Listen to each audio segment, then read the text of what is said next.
Positive vibes श्रृंखला की आज 91वीं कड़ी। आज फिर से हम आप सभी के बीच उपस्थित हैं कुछ नई बातों को लेकर, कुछ नए विषयों को लेकर और कुछ शक्तिपीठ का ज्ञान लेकर। तो आइए शुरुआत करते हैं आज की श्रृंखला की प्रार्थना से। और दाराबेन हर रोज की तरह आज हमें प्रार्थना सुनाएंगे और उसका भावार्थ भी समझाएंगे। दाराबेन।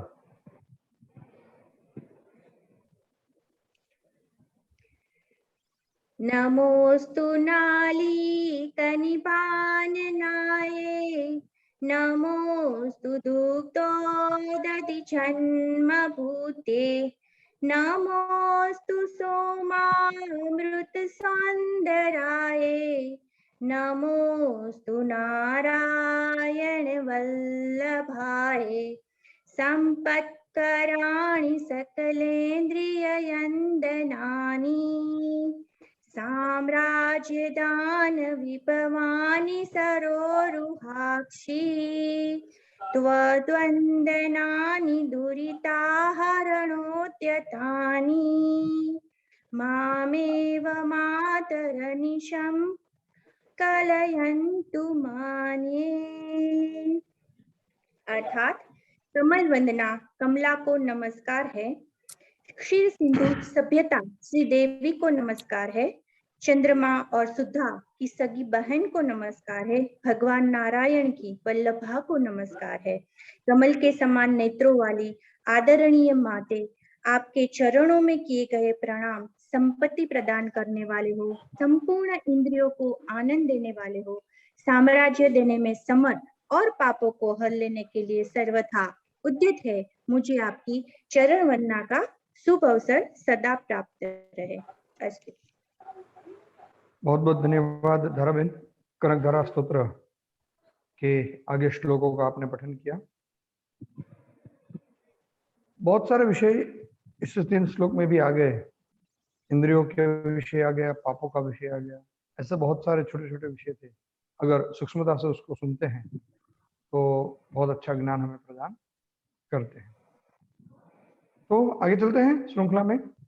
जैसे बात हुई थी वैसे कल से हम 51 शक्तिपीठ में से कुछ शक्तिपीठों का परिचय हमने कल लिया था और कुछ शक्तिपीठों का परिचय हम आज करने वाले हैं। तो शारदा बहन से मैं विनती करूंगा कि वो 17 से आगे की जो शक्तिपीठ हैं उनका एकदम से सूक्ष्म परिचय करवाएं। शारदा बहन। जी सर। जी कल हमने 17 शक्तिपीठों का वर्णन किया था। आज हम वहीं से आगे की ओर सफर करेंगे। आगे है शोण। अमरकंटक के नर्मदा मंदिर में यह शक्तिपीठ माना जाता है। एक अन्य मान्यता के अनुसार बिहार राज्य के देहरी ओनसोन स्टेशन के कुछ नजदीक यह शक्तिपीठ माना जाता है। यहाँ देवी का दाहिना नितंब गिरा था। नाम है नर्मदा मंदिर और स्थान है अमरकंटक, मध्य प्रदेश। तमिलनाडु के शक्तिपीठ। भारत का सुंदर दक्षिणी राज्य तमिलनाडु, यहाँ देवी की अति प्राचीन परंपरा, देवी पूजा की अति प्राचीन परंपरा रही है। दक्षिण साक्षात भगवती पार्वती ने अपना अंश से मीनाक्षी रूप में अवतार लेकर इस भूभाग को पावन किया था। इस प्रदेश में भगवती का 4 शक्तिपीठ है, वह स्थित है। पहला है शुचि। तमिलनाडु में कन्याकुमारी में स्थाणु शिव का मंदिर है। उसी मंदिर में यह शक्तिपीठ है, वह स्थित है। यहाँ देवी का ऊर्ध्व दंत यानी कि ऊपरी दांत गिरा था। उसका नाम है नारायणी शक्तिपीठ और स्थान है सुचिंद्रा, तमिलनाडु, भारत। सुचिंद्रम बिस्वा है रत्नावली। यह शक्तिपीठ चेन्नई के पास है। यहाँ देवी का दक्षिण स्कंध यानी कि दाहिना कंधा गिरा था। नाम है रत्नावली शक्तिपीठ और स्थान है अज्ञात। वो स्थान के बारे में बहुत जानकारी नहीं है नाम की। 21वां है कन्याश्रम। तमिलनाडु में 3 महासागरों के संगम स्थल का यह कन्याकुमारी मंदिर है। उसी मंदिर में ही भद्रकालिका भी मंदिर है। यह कन्याकुमारी देवी के सखी है। उस मंदिर में ही शक्तिपीठ है। यहाँ देवी का पुष्ठभाग गिरा था और नाम है श्री भगवती मंदिर और स्थान है कन्याकुमारी, तमिलनाडु। 22वां है कांची में है। तमिलनाडु के कामाक्षी देवी का विशाल मंदिर है। इसी मंदिर के दक्षिण भारत का सर्वप्रधान शक्तिपीठ माना जाता है। यहाँ देवी का कंकल यानी कि कंकाल यानी कि अस्थि पिंजर गिरा था। नाम है श्री कामाक्षी उमा मंदिर और स्थान है कांचीपुरम, तमिलनाडु। बिहार में एक बिहार के शक्तिपीठ लेते हैं हम। इस प्रदेश में देवी के 3 शक्तिपीठ है। तो प्रथम है मिथिला। इस शक्तिपीठ का निश्चित स्थान नहीं है, वह अज्ञात है। मिथिला में कई ऐसे 3 मंदिर है जिन्हें शक्तिपीठ के बारे में शक्तिपीठ माना जाता है। उन 3 मंदिर में विद्वानों द्वारा शक्तिपीठ माना जाता है। यहाँ देवी का वाम स्कंध गिरा था और इसका नाम है उच्चैठ मंदिर और स्थान है उच्चैठ, बिहार। बैद्यनाथ। बैद्यनाथ शिव और शक्ति के ऐक्य का प्रतीक है। यहाँ वर्तमान झारखंड राज्य में देवघर जिले में यह स्थित है। यहाँ भगवान शिव के 12 ज्योतिर्लिंग में से एक है और 51 शक्तिपीठ में से भी यहाँ पे एक है। एक मान्यता के अनुसार भगवान शिव ने देवी का जो देह है वह यहाँ उसका दाह संस्कार किया था, ऐसी मान्यता है। यहाँ देवी का हृदय गिरा था। नाम है जय दुर्गा शक्तिपीठ और स्थान है देवघर, झारखंड। और 25वां है मगध। बिहार की राजधानी पटना के स्थित बड़ी पटनेश्वरी देवी का मंदिर ही शक्तिपीठ माना जाता है। यहाँ देवी का दाहिना जांघ का पतन हुआ था। नाम है श्री बंडी पटन देवी मंदिर और स्थान है पटना, बिहार। उत्तर प्रदेश के शक्तिपीठ जो है उसमें मुख्य 3 शक्तिपीठ है। 26वां शक्तिपीठ है वृंदावन। मथुरा वृंदावन के बीच भूतेश्वर मंदिर में के प्रांगण में यह शक्तिपीठ है।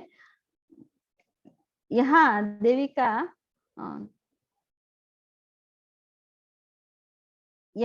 का केशपाश का पतन हुआ था। नाम है श्री भूतेश्वरी महादेव मंदिर और स्थान है भूतेश्वर, उत्तर प्रदेश, भारत।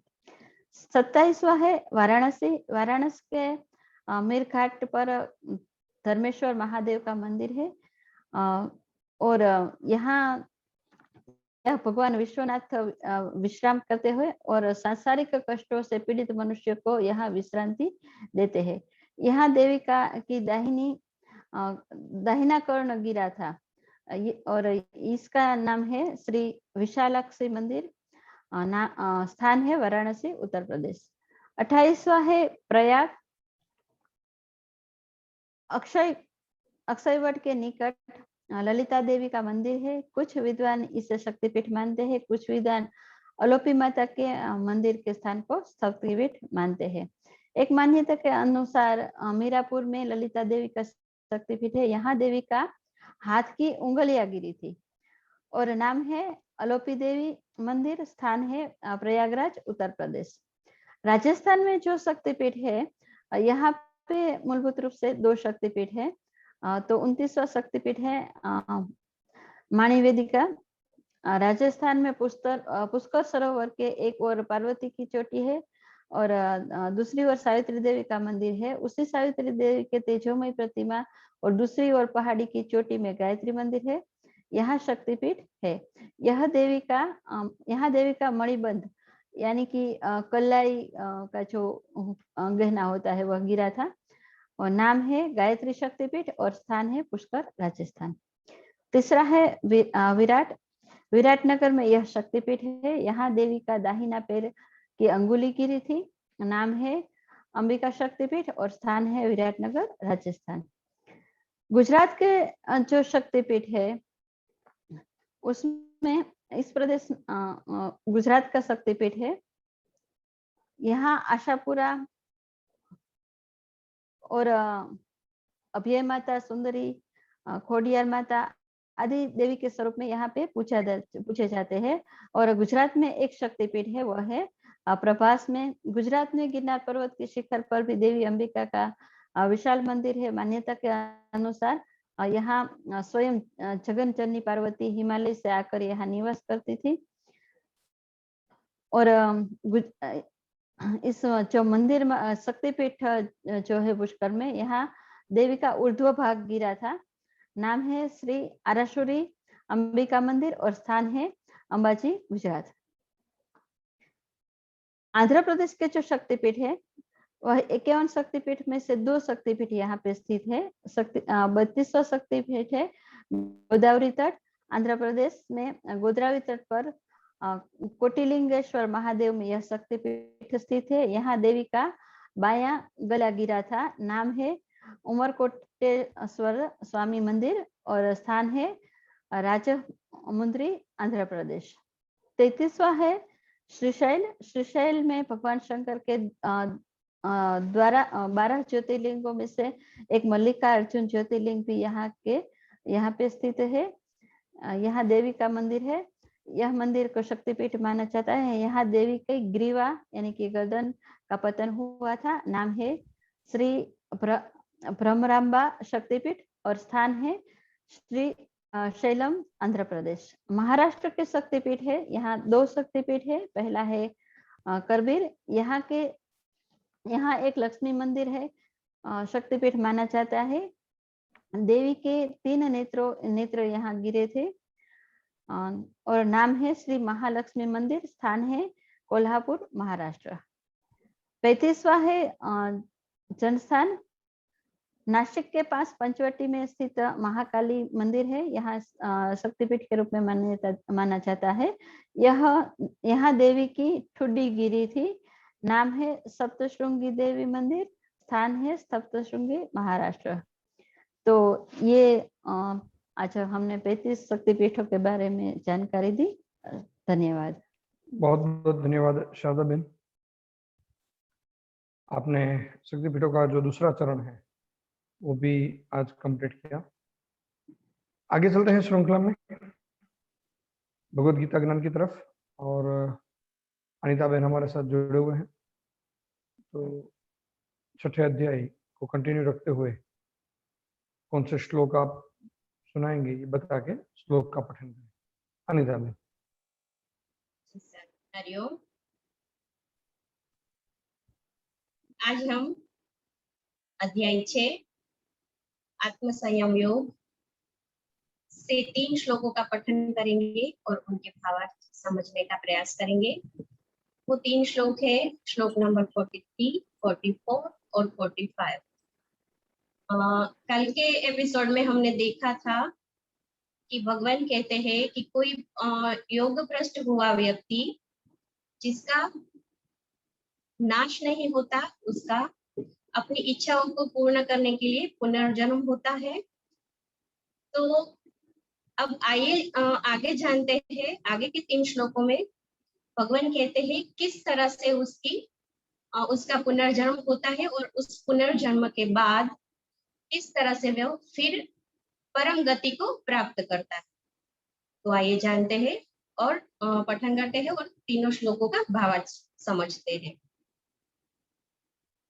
तत्र तं बुद्धि संयोगं लभते पूर्वदेहिकं यत्तदेच ततो भूयः संसिद्धो कुरु नन्दन। पूर्वाभ्यासेन तेनैव यतिरवशोऽपि सः जिज्ञासु अपि योगस्य शब्दब्रह्माति वर्तते। प्रयत्नानयत्मानस्तु योगी संशोध किल्बिषः अनेकजन्म संसिद्धः ततः याति परां गतिम्। अर्थात हे कुरुनंदन, भगवान कहते हैं, हे कुरुनंदन, ऐसा जन्म प्राप्त करके वहां उसे पूर्व जन्म के योग संस्कार पुनः प्राप्त हो जाते हैं और उन संस्कारों के प्रभाव से वह परमात्मा प्राप्त रूपी परम सिद्धि को प्राप्त करने के उद्देश्य से फिर से प्रयत्न करता है। पूर्व जन्म के अभ्यास के कारण वह निश्चित रूप से परमात्मा पथ की ओर स्वतः ही आकर्षित हो जाता है।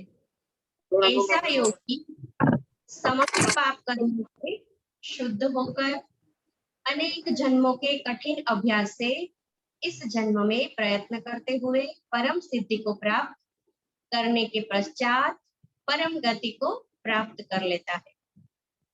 अस्तु। धन्यवाद अनिता बेन। आज के श्लोक भी यही दिखाते हैं कि अगर कुछ आत्माएं ऐसी होती हैं जो युग का या अपने आध्यात्मिक पथ को बीच में कहीं ड्रॉप करके नए जन्म के अंदर वो समाहित होती है और वो कैसे अपने आप को फिर से योग के विषय में जोड़े या अपने आप ही वो योग विषय के साथ जुड़ जाती हैं, ये सारी बातें भगवान श्री कृष्ण ने यहाँ बताई है। आगे चलेंगे हम आज हमारी पॉजिटिव क्वारंटाइन स्टोरी की तरफ।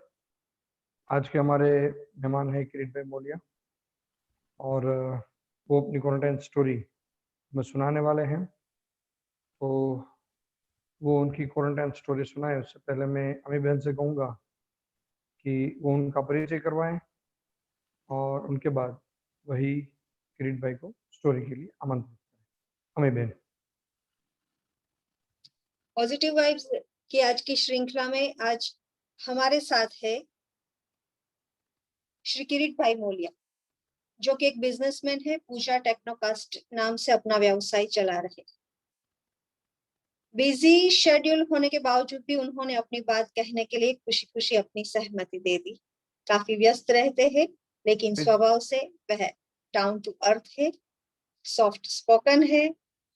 योग और एक्सरसाइज में उनकी रुचि कुछ ज्यादा है, विशेष है, और उनको ट्रैवलिंग का, वर्ल्ड की अच्छी अच्छी जगह को एक्सप्लोर करने का बहुत ही शौक है। उस हिसाब से उन्होंने अपने कोरोना काल को भी बहुत एंजॉय किया। तो किरीट भाई से मैं विनती करूंगी कि वे अपनी पॉजिटिव क्वारंटाइन स्टोरी हम सभी के सामने रखें। किरीट भाई।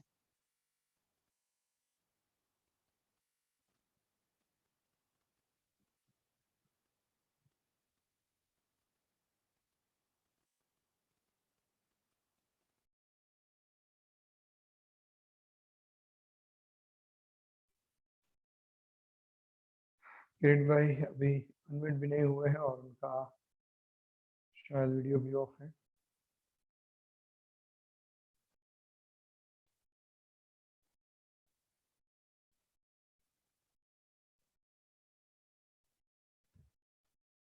तो किरीट भाई जुड़ते हैं तब तक भगवत गीता के ज्ञान को समझने का प्रयास करते हैं। थोड़ा जिस तरह से विषय बनता है कि कई बार हमने देखा होता है कि कुछ बच्चों का जन्म होता है तो वो मंत्रों के प्रति, धार्मिक प्रक्रियाओं के प्रति बहुत ही उत्सुक होते हैं, और कुछ प्राणी भी ऐसे होते हैं जो इस तरह की एक्टिविटीज में एक साथ जुड़ जाते हैं और उनकी आध्यात्मिक प्रगति को वो जोड़ते ही रहते हैं। तो ऐसे जो है व्यक्ति, उनके लिए ही ये शब्द यूज हुआ है, योग भ्रष्ट जो रहते हैं, माने योग की साधना करते करते बीच में जो जिन्होंने निर्वाण हुआ है, योग की साधना अधूरी रही है और जिनका निर्वाण हुआ है, तो वो लोग दूसरे जन्मों में योग की साधना के साथ कंटिन्यू रहते हैं, क्योंकि उनके संस्कार जो हैं वो उसको उसके साथ जोड़ते रहते हैं। तो ये विषय भी बहुत गहन है प्रत्यक्ष रूप से हम जब देखते हैं तब ये पता चलता है कि वाकई ये विषय कितना गहन है। तो किरीट भाई, अगर आप हमारे बीच अगर उपस्थित हो सकते हैं तो वीडियो ऑन करके अनम्यूट हो जाइए, तो आपका लाभ हम ले पाए। तो चलो आगे बढ़िया है। किरीट भाई अपने, हाँ क्लियर। अरे हो क्यों, वांधो नहीं। हेलो फ्रेंड्स, नमस्कार। मेरा नाम किरीट मोलिया है और मैं एक बिजनेसमैन हूँ और मेरी उम्र 43 साल। फर्स्ट ऑफ ऑल मैं थैंकफुल हूँ डॉक्टर गौरंग व्यास का और अम्मी बहन का और मुदिता योगा एवं पंचकर्म का, जिससे मुझे अपने कोरोना जर्नी शेयर करने का मौका दिया है। जैसे आपको पता है कि कोरोना वायरस किसी भी व्यक्ति को कॉमनली रिएक्ट नहीं करता है। कभी किसी पे सीवियर अटैक करता है और कभी किसी के लिए कोरोना रोग हराना डिफिकल्ट नहीं होता है। फॉर्चुनेटली मेरे केस में कोरोना सीवियर नहीं था। जैसे हमें पता है कि सीवियरली होना या नहीं होना ये सब हमारी इम्यूनिटी पावर के ऊपर डिपेंड करता है। जैसे कि मैं 6 साल से योगा प्रैक्टिस कर रहा हूँ डॉक्टर गौरंग व्यास के अंडर में, और मेरी इम्यूनिटी बहुत अच्छे से डेवलप हुई है। और मैं रेगुलर योगा, प्राणायाम, मेडिटेशन, साइकिलिंग ये सब करता हूँ लास्ट 6 साल से। और वाकई मुझे इस बहाने तो पॉजिटिव रिजल्ट होते टाइम मिला है और कंटिन्यू 6 साल से कर रहा हूँ मैं। इतना अच्छा रिजल्ट मिला है मुझे इम्यूनिटी पावर का कि बात मत पूछो। और मैं 6 साल से कंटिन्यू कर रहा हूँ मैं। और ये मुझे इसका बहुत ही पॉजिटिव रिजल्ट कोरोना होते के टाइम में मुझे मिला है। और मैंने अपने क्वारंटाइन पीरियड के दरमियान अपने रूटीन को भी कंटिन्यू रखा मैंने। रोज सुबह उठ के एक सुबह का जो धूप है वो घंटा लेना है, और साथ ही मैं अपने दिमाग को भी एक मैसेज दे रखा था कि मुझे कोरोना है ही नहीं। तो इसलिए मैंने कोरोना जैसी बीमारी को अपने ऊपर हावी होने नहीं दी है। और सिर्फ 5 दिन के बाद रिपोर्ट कर रहे तो मेरा रिपोर्ट एकदम नेगेटिव आ गया। तो ये एक्सपीरियंस से सिर्फ मैं ये कहना चाहता हूँ कि योगा मेरी इम्यूनिटी इम्प्रूव करने के साथ साथ मेरी लाइफस्टाइल को भी चेंज किया है। और मेडिटेशन के मुझसे पैशन, पॉजिटिविटी ये सब सारे गुणों का डेवलप किया है मैंने। सो ओवरऑल मेरा ओवरऑल ऑल होप कि हम योग के अपनी रूटीन के लाना चाहिए, जिससे हमें एक हेल्थी लाइफ जी सके। और वैसे भी हेल्थ इज वेल्थ। सो ये मेरा छोटा सा मैसेज था। So thank you for listening to me. Thank you Gaurav sir.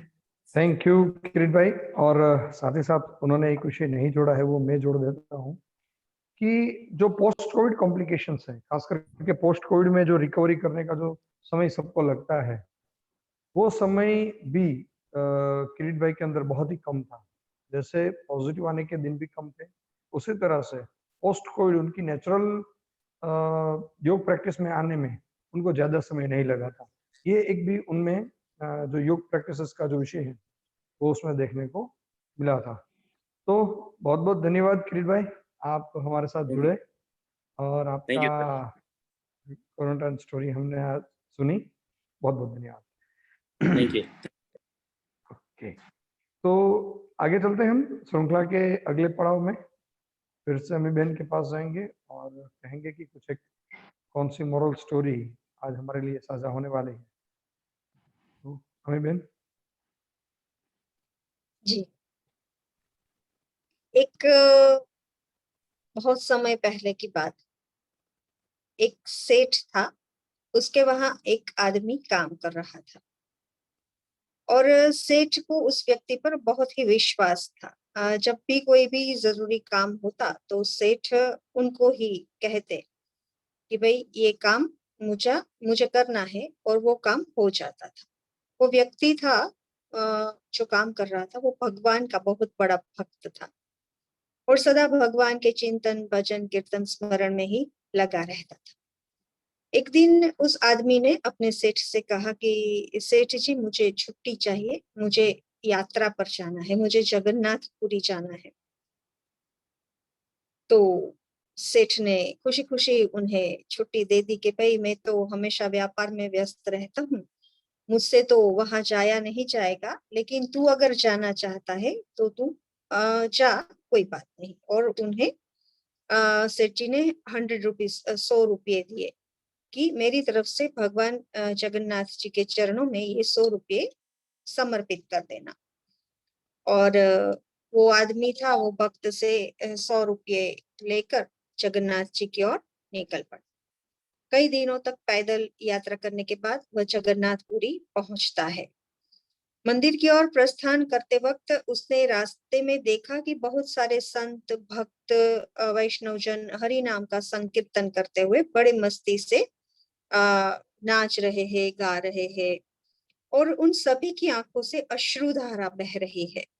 जोर जोर से हरि बोल की गूंज उसे सुनाई देती है। संकीर्तन में उसे बहुत ही आनंद आ रहा था, और वो आदमी भी वहां पर रुककर उस आनंद का अनुभव करने लगा। फिर उसने देखा कि इतनी देर से ये लोग संकीर्तन कर रहे हैं, भजन कर रहे हैं, और इन सभी के होठ है वो सूख रहे हैं, सूखे हुए हैं, और उन्हें लगा कि शायद ये लोग भूखे हैं, उन्हें बहुत दिनों से खाना नहीं मिला, लेकिन ईश्वर के संकीर्तन में इतने मशगूल है कि उन्हें भूख प्यास का कोई अंदाजा नहीं रहा। तो उसने सोचा कि क्यों ना मैं इन सभी जो संत है जो कीर्तन कर रहे हैं उनको मैं सेठ जी ने 100 रुपये दिए हैं, उनसे मैं उसको भोजन करवा दूं। अगर सेठ जी पूछेंगे तो फिर मैं कोई भी जवाब दे दूंगा। तो फिर उसने सोचा कि चलो मैं भोजन करवा दूं। तो उसने सब संतों को भोजन करवाया। उसमें पूरे 98 रुपीस जो थे रुपये वो खत्म हो गए, सिर्फ 2 रुपये ही बच गए। तो उन्हें सोचा कि चलो 2 रुपये बचे तो मैं ये सेठ जी की ओर से भगवान जी के चरणों में धरा दूंगा सेठ जी के नाम से। और जब सेठ पूछेंगे तो मैं कहूंगा कि भाई मैंने पैसे चढ़ा दिए। सेठ ये तो नहीं कहेगा कि 100 के 100 रुपये चढ़ाए, तो झूठ भी नहीं होगा और काम भी हो जाएगा। फिर भक्त ने जगन्नाथ जी के दर्शन के लिए मंदिर में प्रवेश किया। जगन्नाथ जी की छवि को निहारते हुए बहुत ही आनंद हर्ष से उनके आंखों में अश्रु बहने लगे, और उन्होंने 2 रुपये है वो सेठ जी के जगन्नाथ जी के चरणों में चढ़ा दिए। उसी रात सेठ जी के स्वप्न में जगन्नाथ जी आए। उन्होंने सेठ जी को आशीर्वाद दिया और बोले कि सेठ तुम्हारे 98 रुपये मुझे मिल गए हैं। यह सोचकर सेठ तो अचानक जाग गए और सोचने लगे कि ये भाई मेरा आदमी तो बहुत ही नेक है, उन्होंने चढ़ा दिए पैसे। फिर उसको ऐसा विचार पे आया कि 98 क्यों चढ़ाए, 2 रुपये क्यों नहीं चढ़ाए। फिर अपने मन को मना लिया कि शायद 2 रुपये उन्हें कुछ जरूरत पड़ी होगी और उसने कुछ खा लिया होगा या कुछ और किया होगा। काफी दिन बीत गए और वो भक्त वापिस आता है, सेठ जी के पास पहुंचा। सेठ जी ने कहा कि भाई जगन्नाथ जी को रुपये चढ़ा दिए थे। भक्त बोला हाँ मैंने चढ़ा दिए। सेठ ने कहा तुमने 98 क्यों चढ़ाए, 2 रुपये किस काम में प्रयोग किए। तब भक्त ने सारी बात बताई कि उसने जो 98 रुपये थे वो संतों को भोजन करवा दिया और ठाकुर जी को सिर्फ 2 रुपये ही चढ़ाए। सेठ की समझ में सारी बात आ गई, बहुत खुश हुए और भक्त के चरणों में, जो आदमी था उसके वहां काम करता था, उसके चरण में गिर पड़े कि आप धन्य हो कि आपकी वजह से मुझे भगवान जगन्नाथ जी के दर्शन हो गए।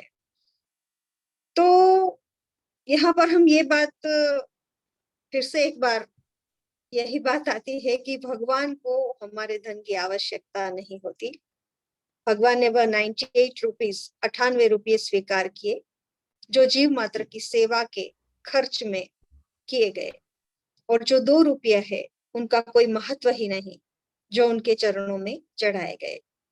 तो भगवान को चढ़ावे की जरूरत नहीं होती। सच्चे मन से किसी जरूरतमंद की जरूरत हम पूरी करें, वही भगवान के प्रति हमारी सबसे अच्छी भेंट होती है।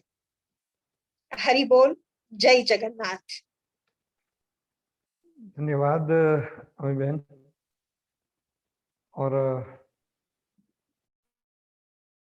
बात ही निराली है जगन्नाथ जी की, और कृष्ण की लीला भी अनेरी है। तो इस विषय में तो जिसका इतना रसपान किया जाए उतना कम है। तो अच्छा, आपने एक और आयाम से उसका रसपान करवाया आज हमें, फिर से धन्यवाद आपका। तो ये थी आज की हमारी पॉजिटिव वाइब्स श्रृंखला की 91वीं कड़ी, और इस श्रृंखला के अंतिम पायदान में हम विश्व कल्याण की भावना और विश्व स्वास्थ्य की भावना को साथ में लेकर शांति मंत्र का पाठ करेंगे और धारा बहन में शांति मंत्र का पाठ करवाएंगे। धारा बहन।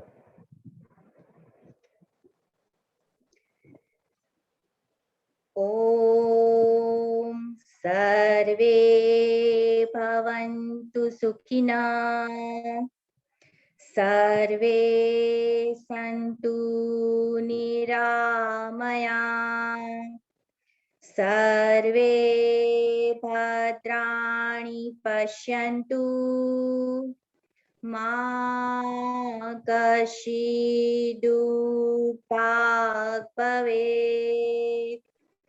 ओम शांति शांति शांति।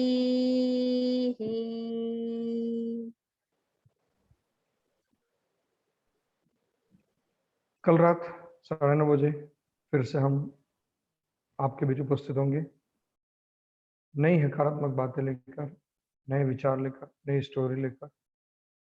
तब तक के लिए आप सभी लोग हमारी YouTube चैनल पॉजिटिव वेब से भी जुड़ सकते हैं और हमारे आगे के 50 श्रृंखला के जो कड़ियां हैं उसमें सभी किसी का रसपान कर सकते हैं। तो कल रात 9:30 बजे फिर से मिलेंगे। तब तक आप सभी से विदा लेते हैं। आप सभी लोग स्वस्थ रहें, सलामत रहें और सकारात्मक रहें। धन्यवाद।